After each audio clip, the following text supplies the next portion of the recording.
Okay. أعوذ بالله من الشيطان الرجيم. بسم الله الرحمن الرحيم. والحمد لله رب العالمين. والصلاة والسلام على رسول الله. رب اشرح لي صدري ويسر لي أمري واحلل عقدة من لساني يفقه قولي. يا فتح يا فتح يا فتح افتح أقفال قلوبنا بذكرك. آمين. Assalamu alaikum wa rahmatullahi wa barakatuh, and welcome to the ICLI Mental Health Panel. Today we have invited Dr. Omar Shareef and Syed Bhuiyan to discuss mental health concerns within the Ummah. This is in response to a tragic incident in Texas a few weeks ago that was the result of unchecked mental illness. We hope that this will be the beginning of a process in healing our community by looking into issues that are more than skin deep. Mashallah, tabarakallah, we had a similar program last year with Khalil Center, which is based in Chicago with offices in New York City and California. Sadly, we weren't able to get them to join today, but just a quick overview of what they do. They are all about Islamic psychology, integrating those things and helping the Muslim community deal with different mental health concerns. Anyway, inshallah, we'll have more events with them later on. But as for now, just to introduce who is here, we have Sister Misha Khan and Sister Suha Sayed from the youth committee along with me. And inshallah, they will introduce brothers Omar Shareef and Syed Bhuiyan now. Assalamu alaikum. So we are just so honored today, alhamdulillah, to have Syed and Omar join us. They've been part of our community in ICLI Youth, attending and being part of our events for quite some time. And we're just very, very lucky to have them, alhamdulillah. So Syed is a community health coordinator who works for the NYC Department of Health and Mental Hygiene, serving immigrant populations in Brooklyn. He received his master's in public health from SUNY Downstate.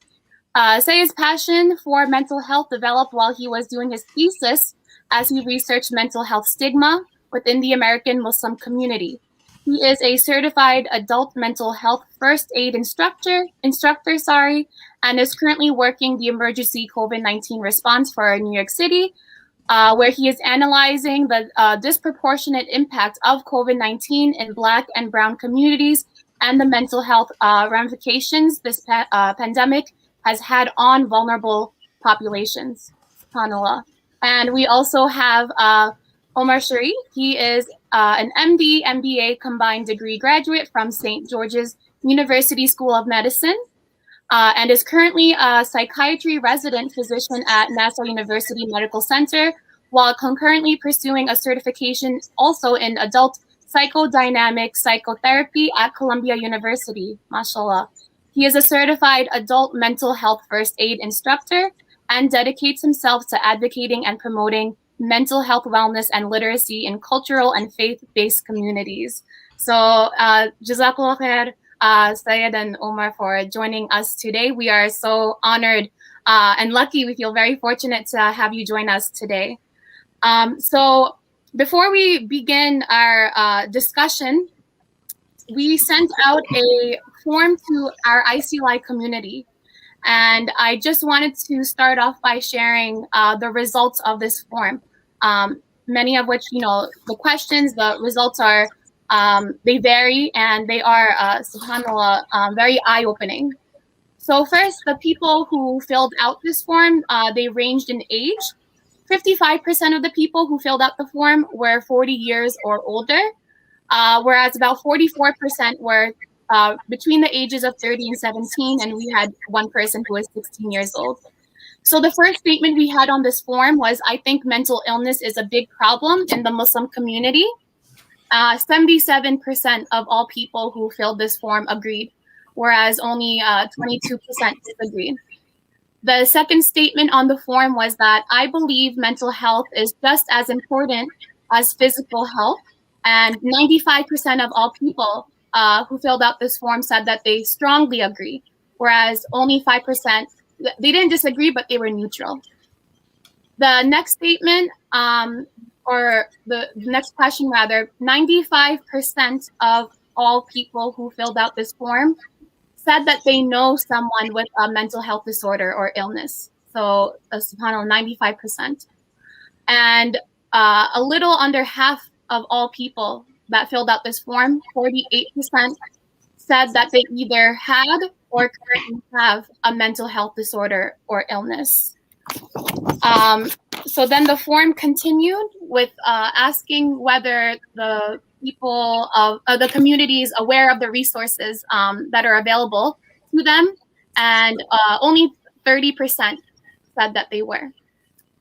The next statement was, I believe mosques and Muslim communities do a good job at addressing Muslim mental health issues. And 61, so more than half of the people who filled out this form, they disagreed. They thought that, you know, our Muslim community needs to do a better job at addressing Muslim mental health issues, whereas only 20% agreed and 16% were neutral. So the next question was, or statement rather, if somebody is mentally ill in your family, it's better that others don't know. So it was great to see that 100% everyone disagreed with that statement. But then the next question was a follow-up. So, you know, although people think that, you know, their family should know, the next question was about in terms of how comfortable people feel talking to either their friends or family about what they might be experiencing in terms of mental health and their emotions. And they said only 27% of the people who filled out the form said that they always feel comfortable, whereas the majority said that they do not feel comfortable sharing their emotions and feelings with families and friends, so they keep it to themselves. The next statement, 25% said that they strongly disagree with the statement that I feel comfortable seeking professional help. So more than half, they said that they do feel comfortable, and if they had resources, they would want to seek professional help. The last question was about suicide. So 50% of all people who filled out the form said that they never thought about or never tried to commit suicide. But subhanAllah, 50% of people who also filled out the form said that they have either thought about or tried committing suicide. So this was very informative, and we wanted to give some context, and just thank you to everyone who did fill out the form. And I think if you all are ready, that we can jump into the questions, unless you wanted to say something. Completely up to you. Ready to? Okay, so we'll jump right in. So on this form, there was a section where the community can ask questions, and subhanAllah, we have a list of a lot of questions that the community want to ask both of you, Brother Umar and Syed. So the first question is, why is there a stigma when it comes to mental health, and what are some common misconceptions surrounding the topic? Sure. Misha, can we also have the question text posted in the chat so people know which question we're answering, just in case they join later? Yes. Thank you so much. I appreciate it. Saeed, you wanna go first, bro? Sure. I mean, since you passed it off right to me, but yeah. So the stigma that exists within, I would say, the Muslim community has, first of all, it's been going on for a long time. I've been doing research on this for probably close to almost 7 years now. And initially it started with my thesis. And when I was looking into the topic in itself, there's hardly any kind of resources available in terms of the statistics that, you right now, the statistics that you shared right now was something actually that you couldn't find 7 years ago. So I really appreciate the fact that, we have numbers to actually back up what exactly we're trying to convey here. What I do know is that the stigma that does exist is because of the fact that within our communities, growing up, we're often told that, we can't really talk about the feelings that we want to express without people criticizing us. And the thing that hurts the most about the criticism is usually comes from our own family members. So oftentimes we feel uncomfortable talking about what we may be going through because our families are the first people to shut us down. And what happens over time is that when you keep bottling those feelings up and those emotions, it can lead to a breakdown. We've seen many incidents of over the past few years, not just within the Muslim community, but across communities across this country, in which people have been hurt, or multiple people have been victims of, various mental health challenges. So I think the stigma that needs to be talked about, it has to be talked about openly and honestly. And I would say that it all starts at home. It all starts with how you talk to your kids, how you talk to your children. Oftentimes when Omar and I have taught the mental health first aid classes, um, we have people come up to us and tell us, like, at home, I can't talk about these things openly because I feel ostracized when I discuss it. And I think that's a shame because, as parents, especially if you're growing up in this country, the kids are going through a lot. So I think it's very important that you actually check in on them, express your love to them, don't be afraid of hugging them and kissing them as well, because I think it's very important for parents to nurture that relationship between the kids and themselves.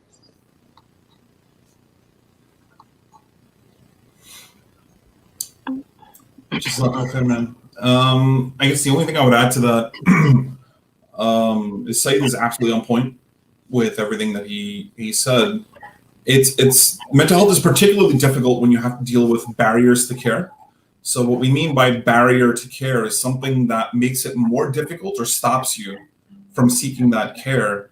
And in our community, for the Muslim community, one of the problems that we have, first and foremost, is there's a cultural barrier to care. So Syed had mentioned this, that in our culture, the South Asian culture, there's a very strong sense of stoicism. So when someone is stoic, it means that they don't express emotion, because when you express too much emotion, it's seen as being weak. It's seen as being out of control. It's seen as being different.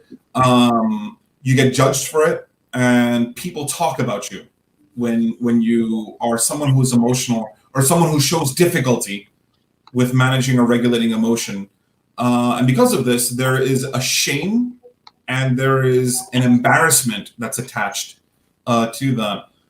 So I usually like bringing up the phrase that Hassan Minhaj coins, which is like, "Log kya kenge?" What are people going to say if they see that you're going to a psychiatrist or you're seeing a therapist?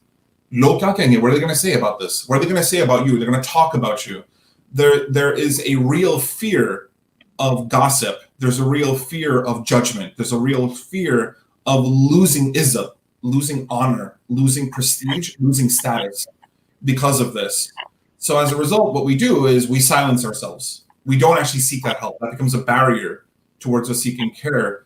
We would rather silence those who are suffering. We'd rather folks not talk about this stuff openly. We'd rather not acknowledge that a mental health problem is there, because if you have to acknowledge that a mental health problem is there, you have to acknowledge everything that comes with it.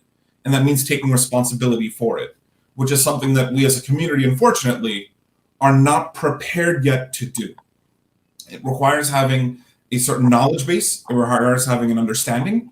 It requires having sympathy and empathy for those who are suffering. And you cannot have sympathy and empathy for something that you don't see and don't experience and don't interact with, So this is essentially where a lot of these misconceptions and a lot of the stigma comes from. So one of the major misconceptions that I touched upon is that someone who is experiencing a mental health problem or issue, it's all inside their head. They're making it up. It's just attention seeking. It's fake. It's not real. What I can tell you is that it's absolutely real. 100%. It absolutely is. This is a clinical condition which requires treatment, which requires therapy, which may even require medication. This is what it is.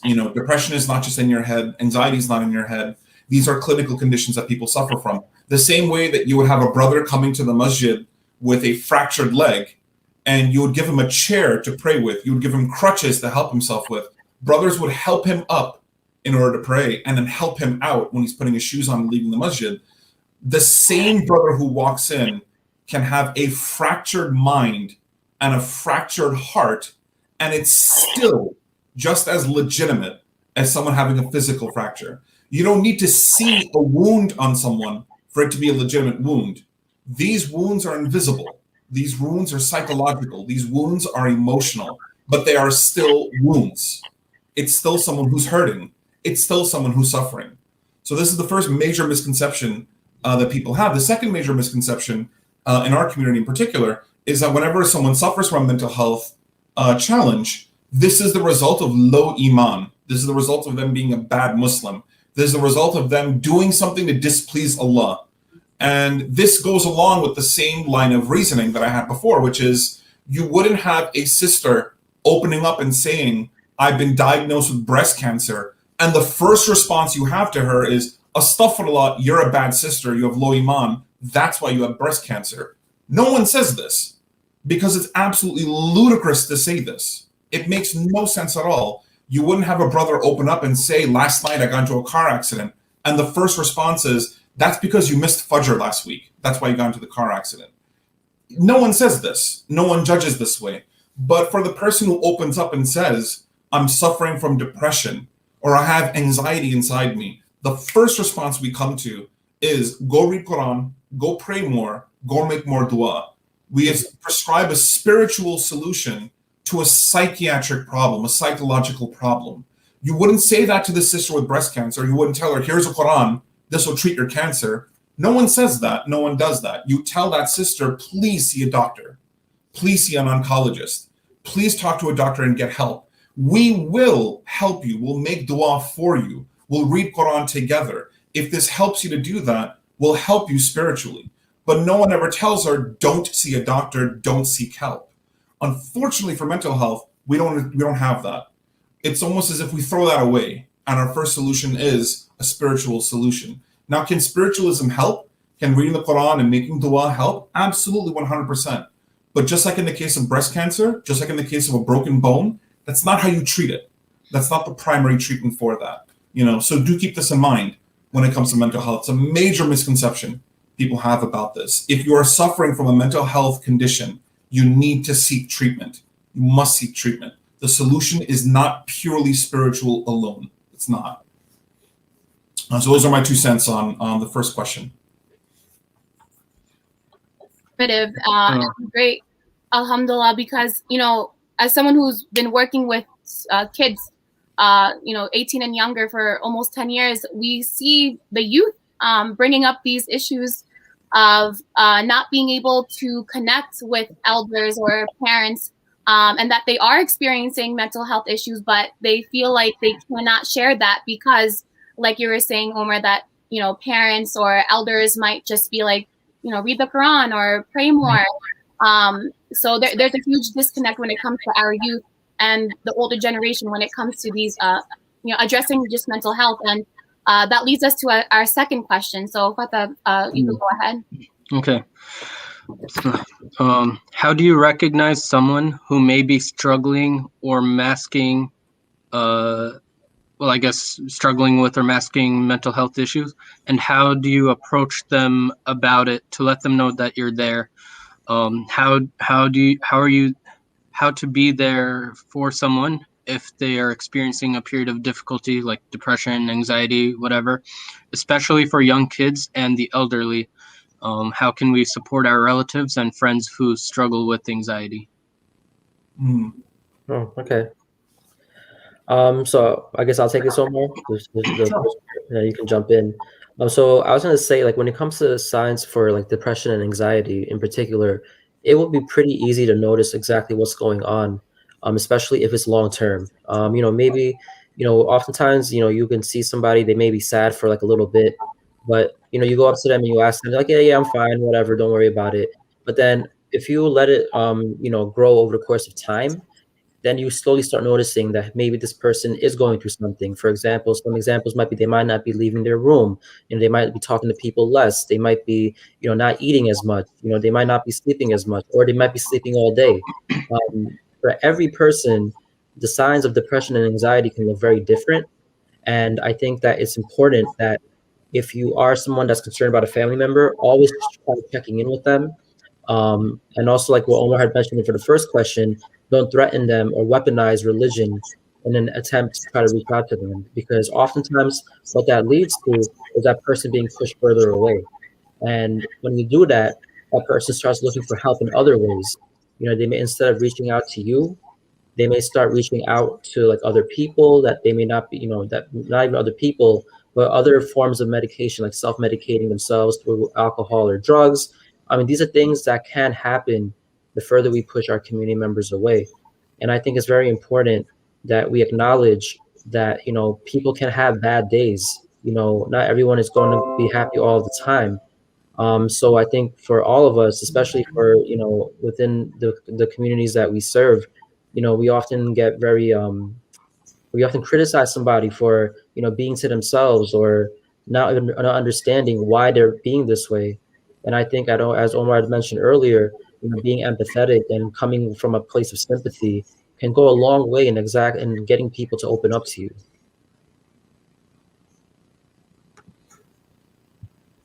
Man, so you're really good with that, man. You don't need much to add. I guess the only 2 cents I would add to this one is, first and foremost, look out for the major signs that Said is mentioning.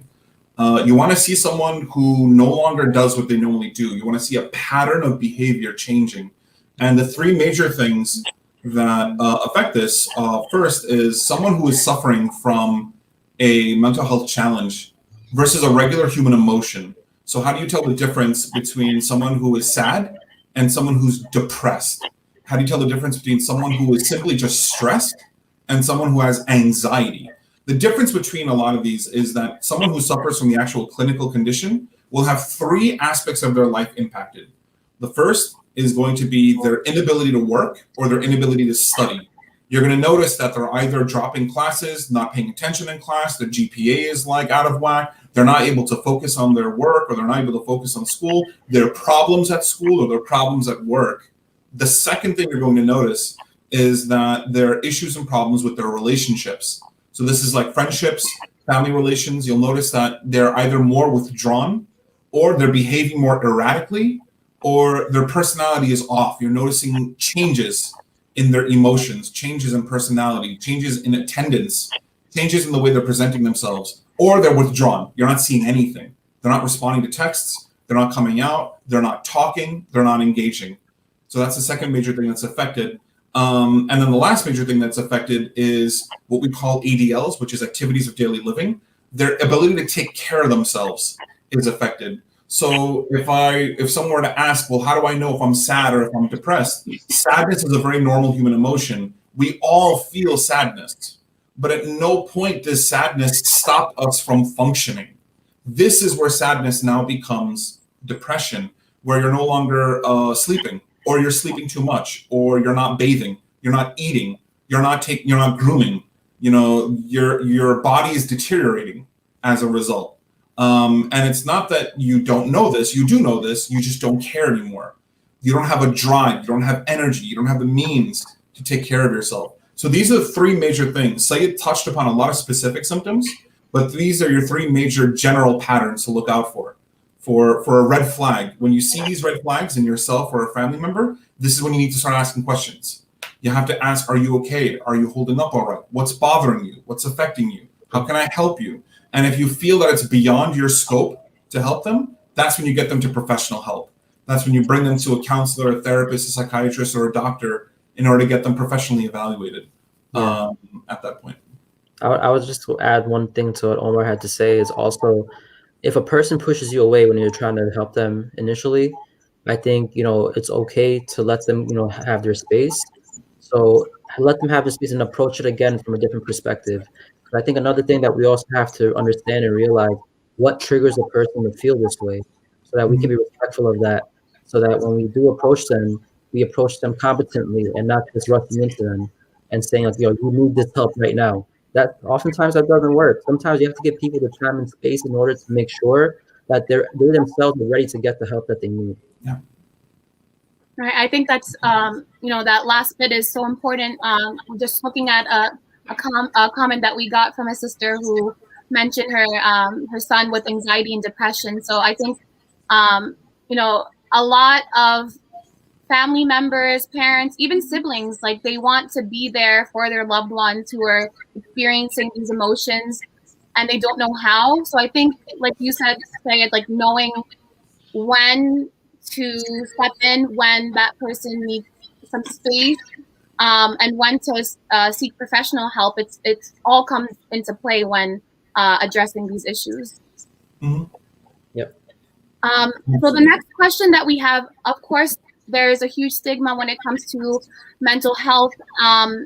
There's also, I feel like when your mental health issues can't be addressed, and people are telling you read namaz, make dua, internally it could turn into a self-hate, or you start forming misconceptions about Islam as well.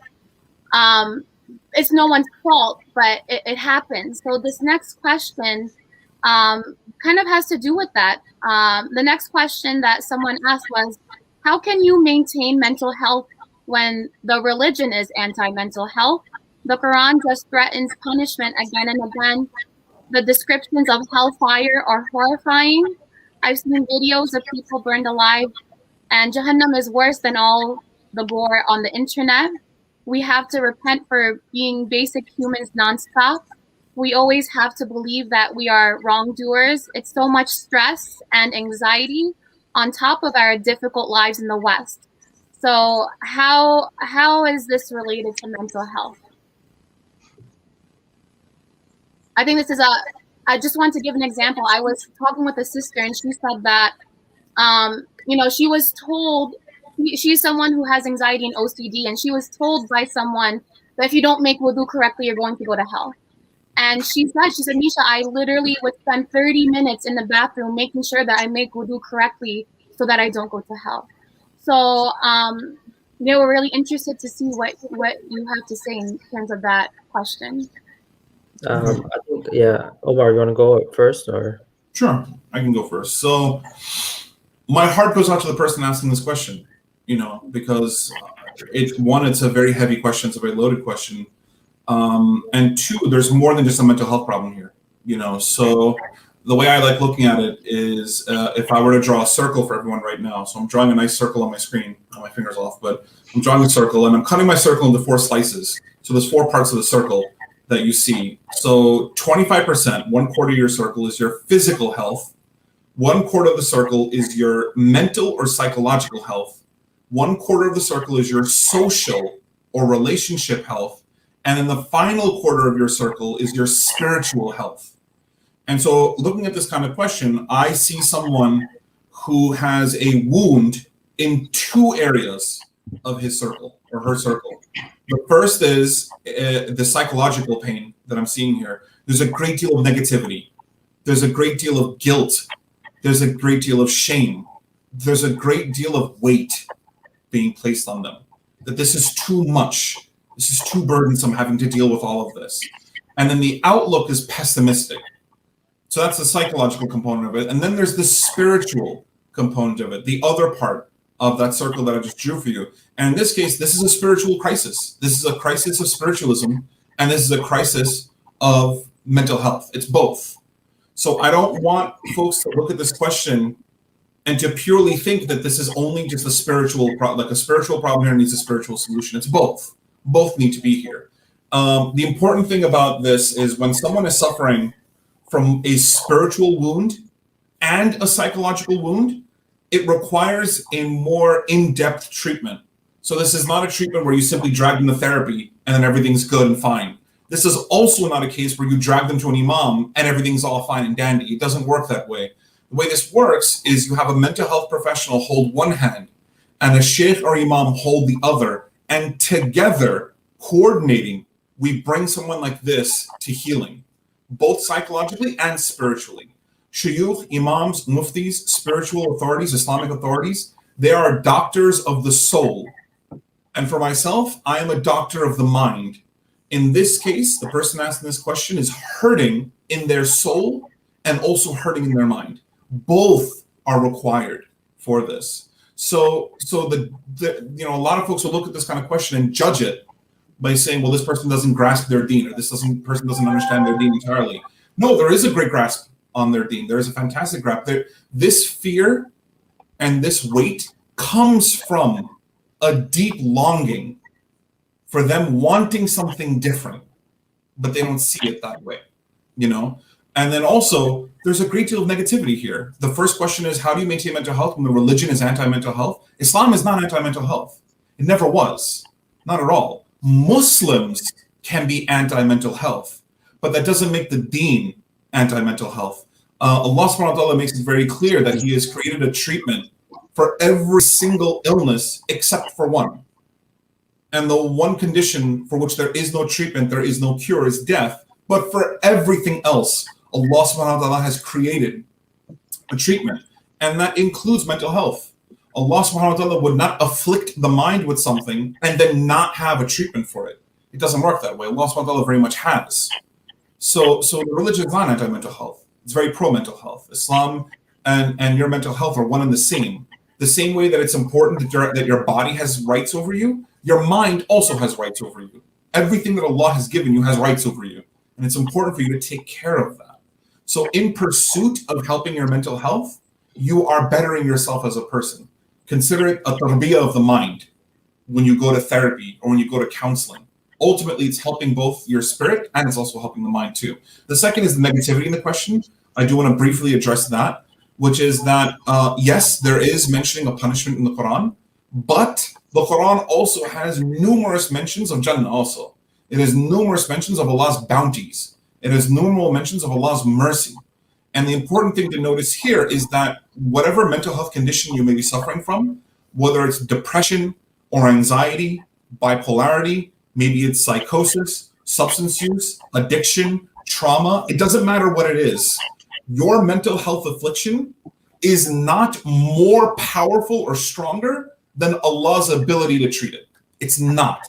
Absolutely not. There is nothing Allah has created that is more powerful or something He cannot handle. It doesn't exist like that. Because then you're admitting that Allah subhanahu wa ta'ala is not all powerful. So if Allah subhanahu wa ta'ala has afflicted you with a condition like depression, or has given you a trial such as anxiety, then Allah subhanahu wa ta'ala is able to also remove that trial away from you too. Both exist. So don't despair of Allah's mercy and only focus on punishment, because then you miss the fact that He is Ar-Rahman. You miss the fact that He is all merciful, the most merciful of any being that has ever been created or existed. He is more merciful than you can fathom. So do keep that in mind for the person asking this question, that it is conducive for you to seek positivity, wellness, seeking good counsel, good company with you, positive, uplifting company, and then 2, seeking proper mental health for yourself.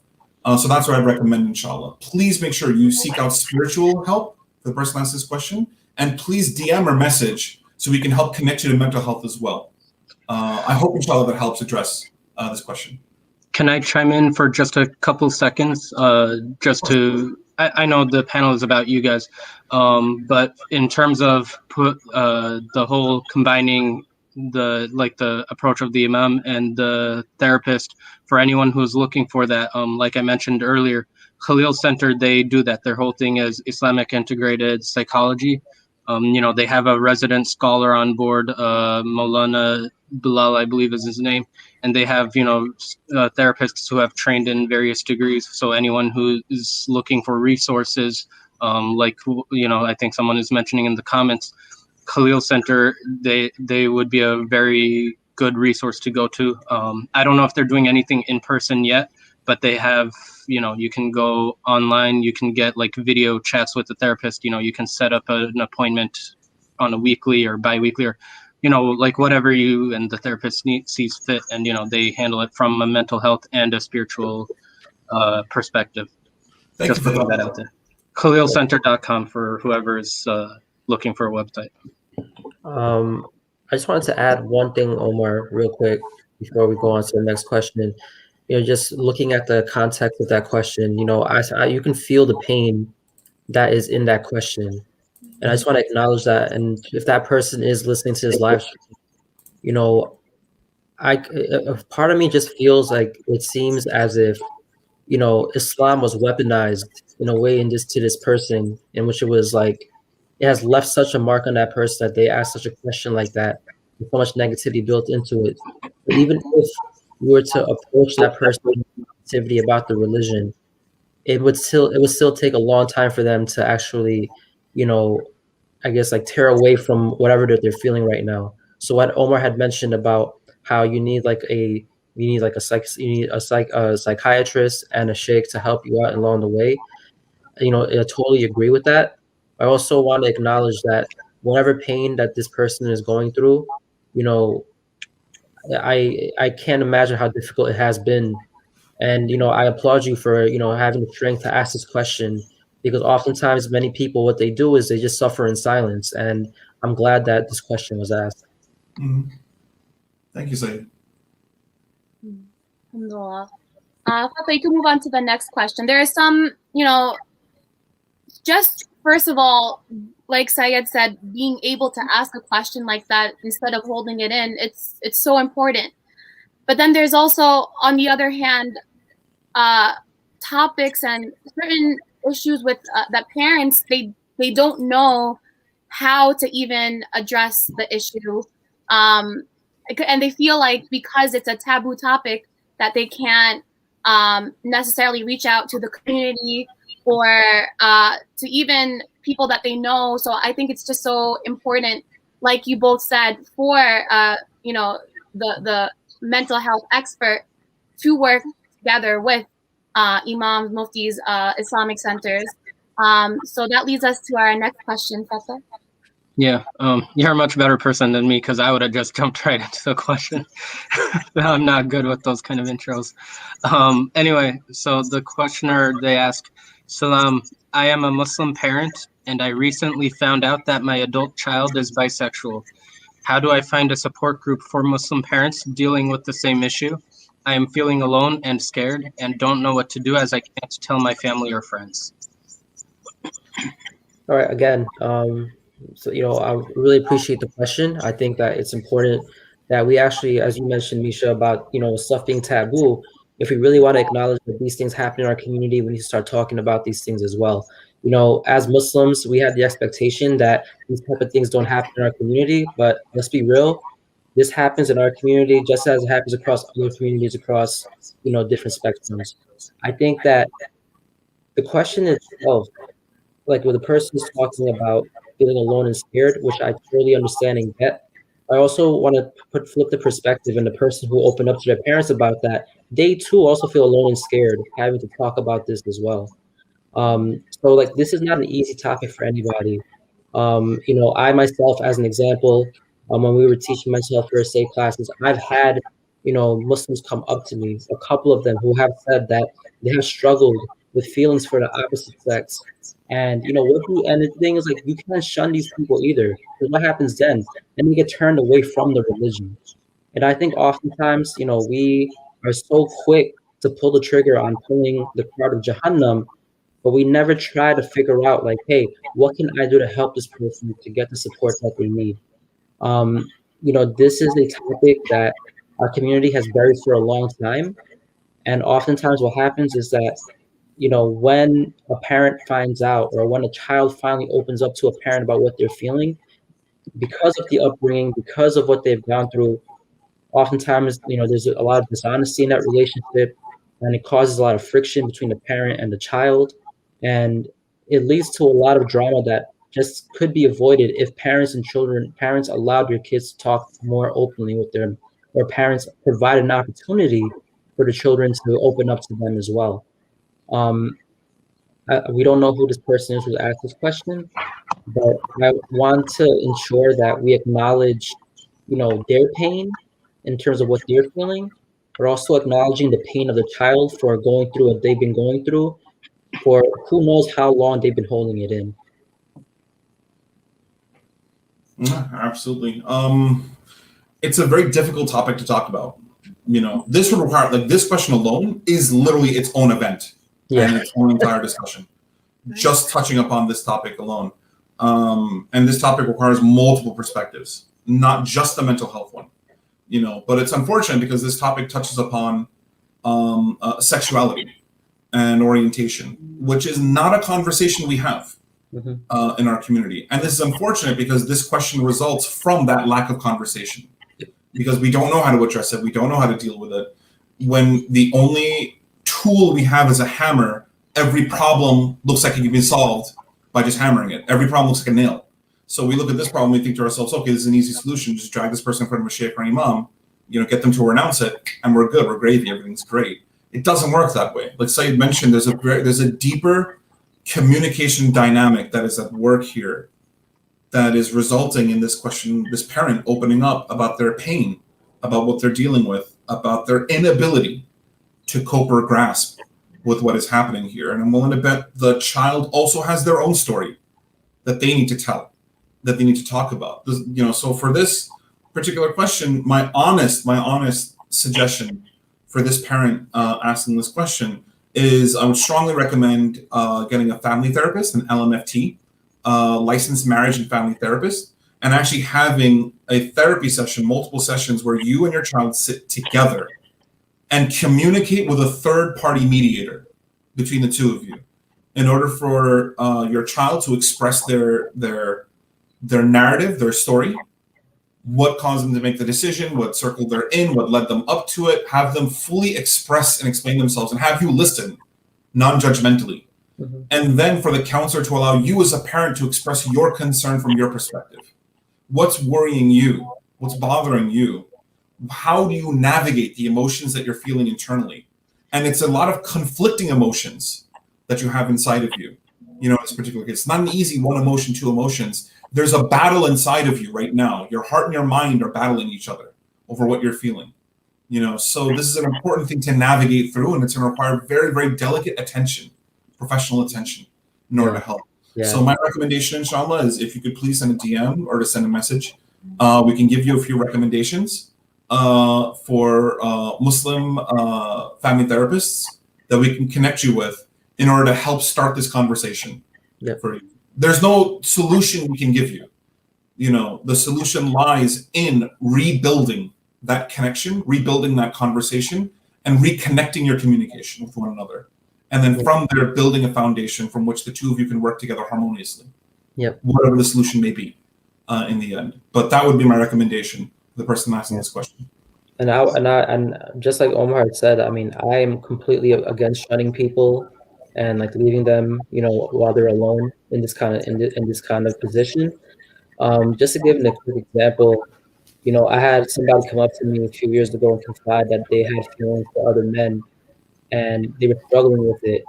And this is somebody this is somebody that is coming to the masjid 5 times a day to pray. It was somebody that was also he was learning to become a hafiz in the Quran and everything. But he was like, it's just so hard to not have someone to talk to about what I'm going through. Can you hear me right now? Okay. So I was saying, like, I knew somebody who was struggling with the same feelings, and that person told me, they're like, it is so hard not to have someone to talk to about what I'm going through. And, every time I feel like I need to talk to somebody about it, whether it's somebody in my family, a friend of mine, I feel like they'll shun me away and I'll be cast aside from my own community. So I think, like Omar had mentioned, we had mentioned that there's so many different perspectives, so many different dynamics that are in play right now. But seeing a licensed, family therapist would probably be the first step that you can take to build up that connection, to build up that conversation that may have been avoided for years. Thank you so much for that. It's something that you said just resonated so much that just because you don't talk about it does not mean that it doesn't exist. That's just so important. I personally had a student at the Islamic Center of Long Island come up to me sharing these same emotions that, a female has attraction for another female. And she said, I can't talk to my mom about it because she will kick me out of the house. She said that she tried to bring it up once and her mom said that you're not my daughter if you ever say that again. So I think, like you both mentioned, there's a lot at play, and just starting the conversation, working through that is the most important step. There's just so much hate when it comes to this topic, and like you said, just shutting it down. Whereas we have to remind ourselves that Allah subhanahu wa ta'ala is the most merciful. The Prophet ﷺ was our role model, who would never turn away anyone, would never turn away a single person, no matter what the issue is. So instead of turning them away, saying, you're going to hell, you're a bad Muslim, let's engage in this conversation. So thank you so much for sharing that, the insights.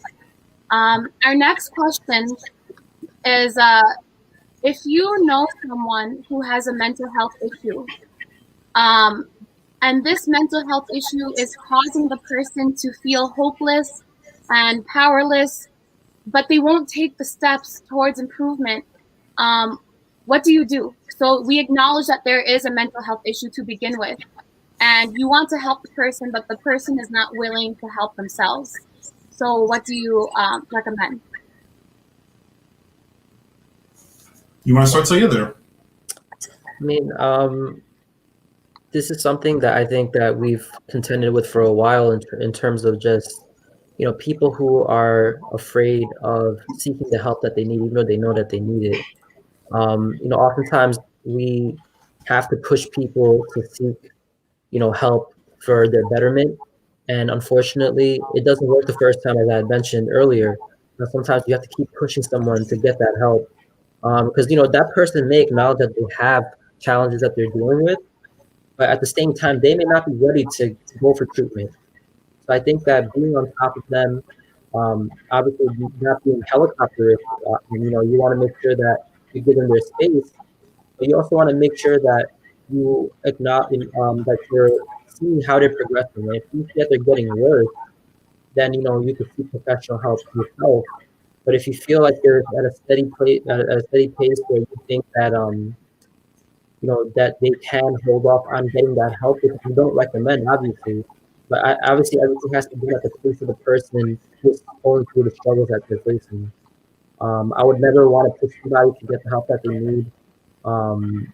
You know, forcing them to do it, I think that causes a lot of friction between people. I think that it's more important that we are patient with the people that are going through the challenges, and that way they themselves can feel comfortable opening up to us about what they're going through, as opposed to not telling us at all. I mean, absolutely, yeah. Saeed is absolutely correct about this. It's one of the most heartbreaking things to see someone suffering, to see someone hurting, and you know that they are, but they're refusing help. They're dismissive of it, or they're minimizing it. You know, in this particular case, it really requires persistence on your end, repeatedly making sure that you check in on them. If they don't want to have the conversation, fine, don't have the conversation. But your check-ins should still be present. Yep. You still be monitoring them. You should still be making sure that they're okay. You want to make sure that their condition doesn't deteriorate further. And if it does, you may have to make a very difficult decision of having them involuntarily sent to a hospital or ER if they are a threat to themselves or a threat to someone else. You know, so this requires dialing for mobile crisis. Here in New York, Long Island has its own branch of mobile crisis team. This is if you are uncomfortable dialing 911 and don't want a police presence at your home during a mental health crisis, you should dial mobile crisis instead. They'll send an ambulance and they'll send a mental health team instead to help address whatever issue is happening in that moment. So if you know a friend or family member refusing to seek help, they don't want to seek help at all, they don't want treatment, they don't want anything, and you're noticing that their condition is deteriorating to the extent that you are genuinely worried for their health and well-being, then it is important to make sure you get them to an ER, get them to a hospital, even if it's against their will. Even if it's against their will. Their life takes priority. Their life takes priority. And this is what saving a life means. It's a very difficult case. We have a very romanticized view of what it means to like save someone's life. We think of it as like a DC or Marvel movie. It doesn't work that way. It's very difficult. It's very scary, extremely, extremely unnerving going through a situation like this. And oftentimes it's the people closest to you that are in crisis that requires you to make a difficult decision about them. A decision they may hate you for, a decision they may be upset at you for, but ultimately it's a decision that saves their life. So do keep this in mind, you know, for this kind of situation that you're in. If you're having difficulty connecting with someone, it may be that you yourself are having difficulty connecting with someone. It may be that they are more receptive to another family member or another authority talking to them versus yourself. So if it's a very difficult conversation about anxiety or depression, it may be that a sheikh or imam talking to them about their depression and anxiety may help them open up better than you yourself. Remember to keep in mind what Saeed and I said about the very first question, which is there's a very, very heavy stigma and a very heavy sense of shame and embarrassment about this. Family members don't like opening up to other family members about their mental health problems. It's not a typical conversation to have. And even when you have the conversation, it's a very guarded conversation. It's a very, oh, I'm fine, don't worry about it. It's nothing, don't worry, it's good. It's just this, or it's just that. It's just Bereshan. It's just me being worried. That's all it is. But they're dismissing and waving away something that's more serious. So if it's an imam or a sheikh asking them, someone from an authoritative position, they tend to open up a bit more because there's less shame and less embarrassment about opening up to a religious authority than there is opening up to a family member about this. So do keep this in mind. Not every single person works the same way. Some people open up better to family members than to other people they don't know. For some people, it's the opposite. They'd rather open up to someone they don't know than family. Have the conversation first. Ask the person you're concerned about who they feel most comfortable talking to, and then bring them to that person to initiate the conversation. So that's what I'd recommend for this particular question. Yeah, that's it's important because I think like a lot of people have, you know, either like whatever, they have like some internal mechanism and it's either born out of shame or just an inability to, you know, like be able to comprehend that things can get better. Like you get so used to being in the darkness, right? Or like, you know, like if we think of like a desert, right? And you see like water, like an oasis, right? If you keep running into mirage after mirage, eventually you start to think the next one is not actually there, right? So you kind of just want to sit around and like not get the things that need to be done. With that said, we're going into the next question. Okay, so I think this question might actually relate to one of the comments that someone posted asking about like the importance of going to a Desi therapist who might not keep the privacy. Well, for privacy, that's a legal matter. Your therapist has to keep privacy. That's if they don't, that's HIPAA violations.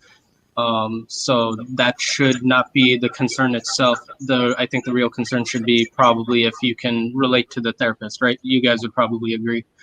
But with that said, so the question that we have next is, I think in our Muslim country that we are originally from, whoever has a mental illness or problem, they always keep it to themselves and are afraid to talk about it because they think it's, you know, shameful to talk about, and it leads to severe depression and even suicide.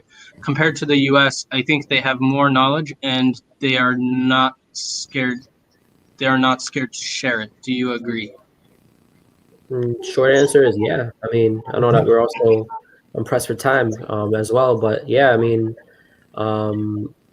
you know, these problems exist everywhere. It's not just in, you know, here. So I would say, yeah, I do agree with that. Just, you know, just to ensure that, you know, we acknowledge it. Yeah, I absolutely agree with this. I mean, it's way more open, and the culture here is different than it is back home. Back home, it's actually magnified. All the issues that Saeed and I talked about, the shame, the embarrassment, the concept of izzat, one's own honor, log kya kenge, what are people going to say? All this stuff is intensified back home. It's far more difficult back home to pursue these avenues. And even then, psychology itself, it's hard to find a provider there. You don't find as many mental health providers back home as you do here. And then the last thing that's really important to note is that the conversation itself is different here than it is back home. You know, the response our community has to these tragedies is much different. Like what happened in Texas, the response that we saw, you know, from the Texas community. Back home, this would be treated very differently if what happened in Texas happened back home. Speaking from my background in India and Pakistan, you better believe that an incident like that happening back home would have a much different interpretation than what we have here. There is an openness towards mental health that you don't find back home, which is unfortunate. Honestly, it's unfortunate, you know, because as Muslims, we come from a heritage in which we were pioneers in the field of mental health, spiritual health, and mind-body connection. And we've sort of regressed and gone backwards in that understanding. So the hope I have, inshallah, is whoever's asking this question, if you're not here in the United States, there are resources abroad. There are resources abroad that can help you. Don't ever let that discourage you from seeking mental health if you're part of a community in which it is not a typical conversation. Our next question kind of relates to the previous one. I'm assuming that it might have been someone who was older that asked this, but I hear this all the time that, especially in schools, we're focusing right now on social emotional learning. And I hear a lot of the older teachers saying that, why now?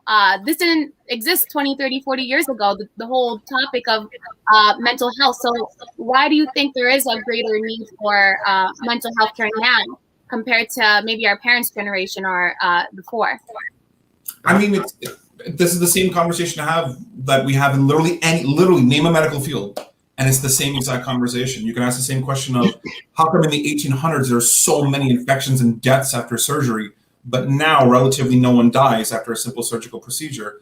The answer is that we have advanced the entire conversation. We've advanced the field itself. We've advanced the medications available, the treatments available, the conversation that we have, the vocabulary we use, the way we treat a lot of these issues in our community, in our homes. The entire conversation on mental health has completely changed from where it was. I remember when Saeed and I were kids, in the 90s, no one talked about this. This was not a conversation.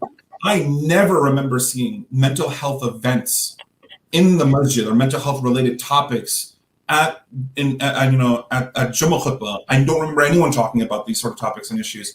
ICNA convention, ISLA convention, mass youth. Never. You didn't see mental health conversations. No one had it. We didn't have it.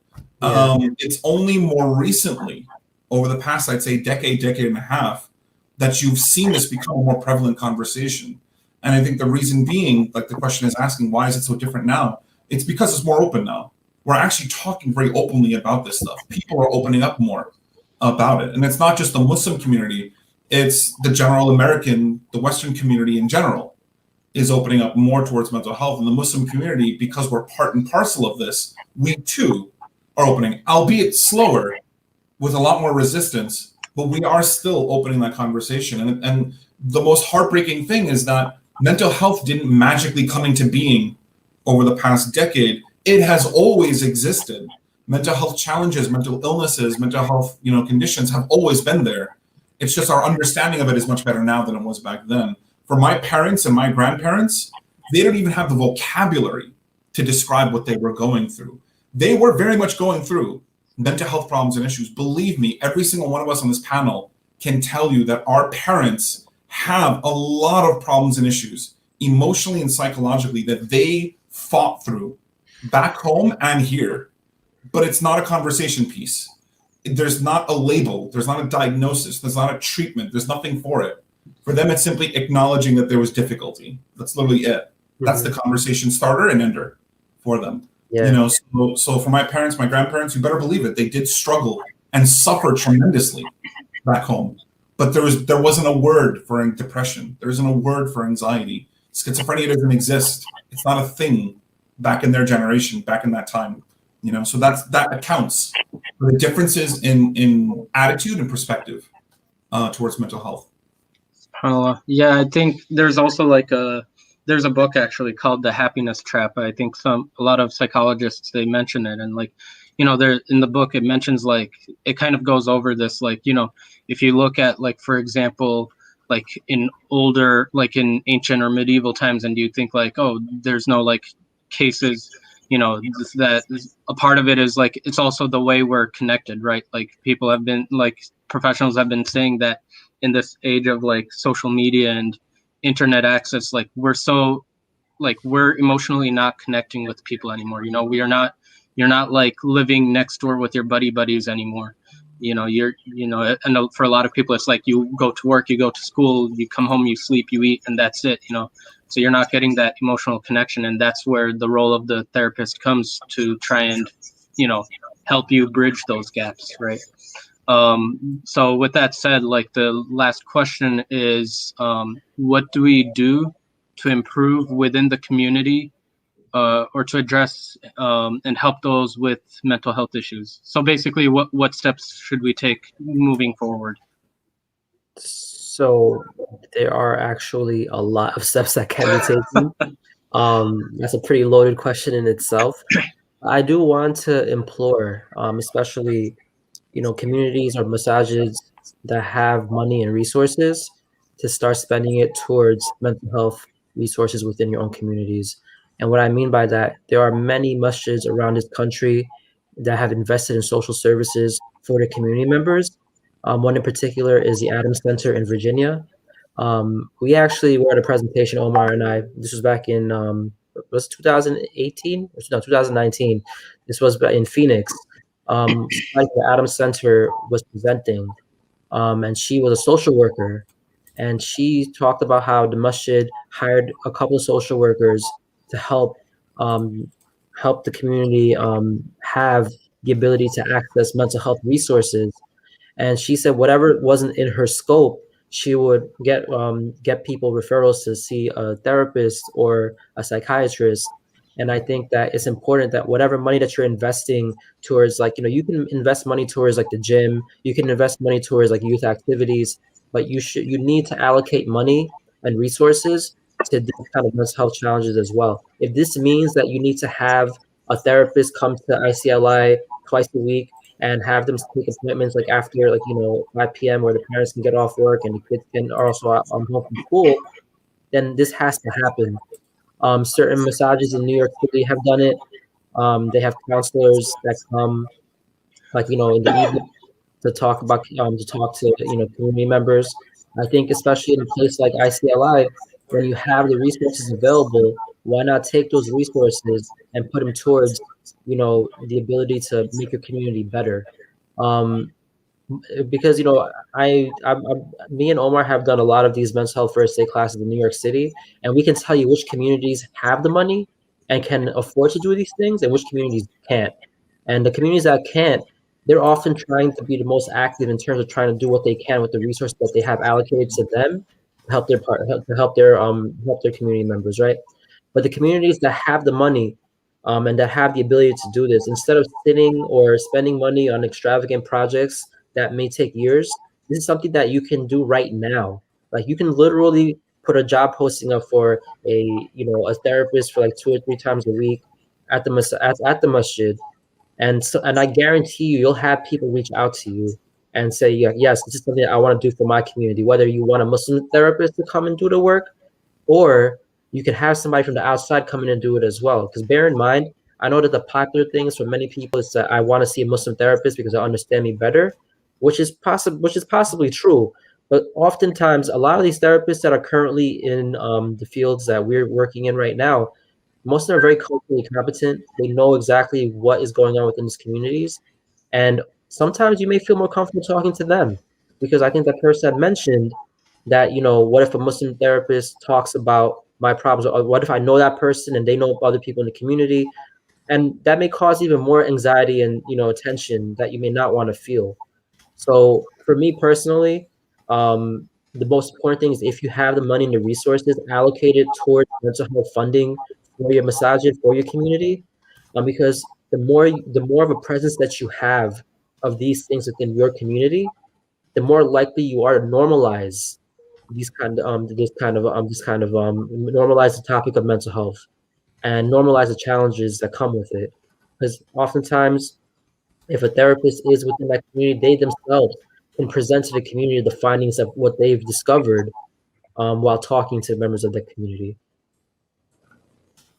So I think that's an incredible idea for all masjids and Islamic centers, and definitely something that we'll be bringing up to ours as well, inshallah. Thanks for that advice. It would be really extremely helpful to our community.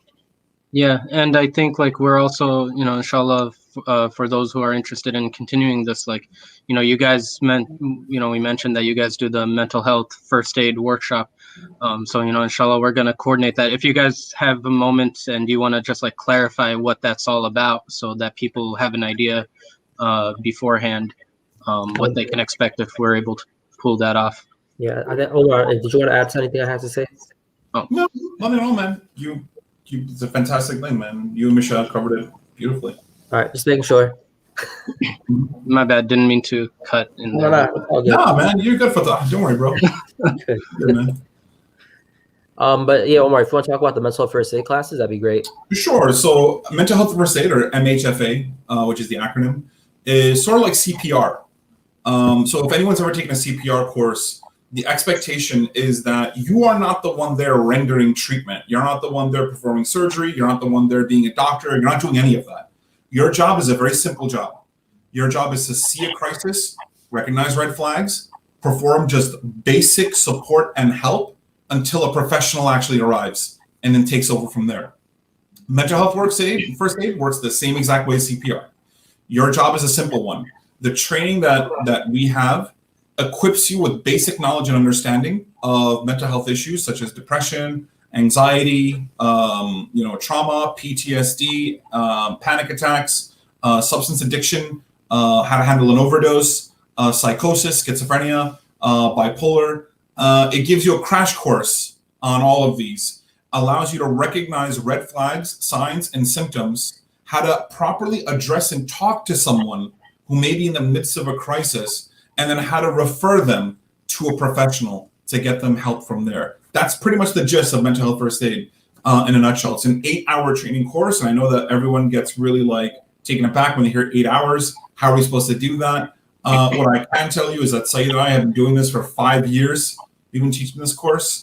You'd be surprised how much information you can get in that length of time. We are able to break it up. You don't have to sit in front of a computer for that length of time, not at all. We would never let you do something like that. But this is a very, very important training to have. If you're interested in getting this training, if you're interested in getting certified, please make sure to reach out. And inshallah, we will be working with ICLI to bring this training to the community, inshallah, sometime in the near future. Inshallah. Yeah, inshallah, we're very excited. We have a date of May 22nd, so something to look forward to with more information that we'll provide of how to register and all of that. I know we're over time, but just very quickly, Omar and Said, we learned so much from you today, and you both are just gems to our community. Our youth look up to both of you so much. And just wanted to ask if, there are people who filled out the form who are joining us. There are people who, have mental health issues and they're here, and there are people that want to help others with mental health issues that are here. So if you wanted to offer, your takeaways, a last piece of advice that you want to leave the community with, please feel free to do that. Yeah, Jazakallah khair for putting in the time and effort for this. We really appreciate it, guys. You guys really pulled through. Yeah, it was awesome. I don't know what else to say, to be honest. I don't know, Omar, if you wanted to end on any note, if you wanted to add anything in particular. No, I honestly, anyone listening or anyone watching the recording afterwards, I just urge you, please, to practice proper self-care and to look out for those around you. Everybody, honestly, truthfully, everybody is fighting a battle that you cannot see. Everyone, myself included, Saeed included. Saeed and I have been pretty open about what we've struggled through. We're not coming here as we know better than everybody else about this stuff. We struggle too. We struggle quite a bit. And that's why when we speak from the heart and we speak from experience, that we sought help for these problems. I have no problem admitting that I'm in therapy myself, and I see a therapist 3 times a week. My therapist is non-Muslim on top of that, but it helps me.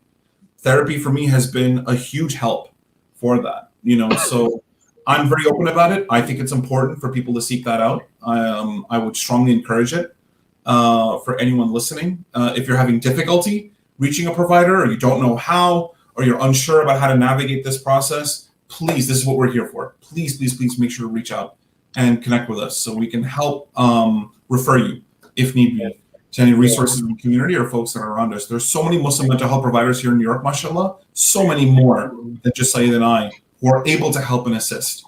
So please make sure to message and reach out and get yourself or your friends or your loved ones, whoever it may be, that you suspect is suffering and is not receiving treatment, to get them to that treatment. Yeah. Inshallah. And if it helps, like, I myself haven't been to therapy as well. I think it was probably one of the best decisions I made. When you have another person telling you, how, like, how you can work on yourself and how you can improve yourself, is better than, having, other people just constantly tell you, like, this is this, this is that. Therapy, I think, is a great way. It was a great resource for me. It was a great way for me to understand my limitations as a person. And, I think that, whoever's listening to this talk, please don't be afraid to take that step. It's a big step. And I know, especially during this pandemic, as many of us have been home and, have been away from social contact, and may not have been able to link up with friends as we may have want to, the mental toll that, this pandemic has taken, I think after we're done, whatever that is going to be a sight to see. So please, please, please, I implore everyone, if you do need to seek therapy, you can reach out to us. We're part of an awesome organization. You can find us at healcollective.ny.org. And we can get you connected, or try to get you connected to people and work with you from there. Yes, absolutely. I think I want to post a link in the chat for folks.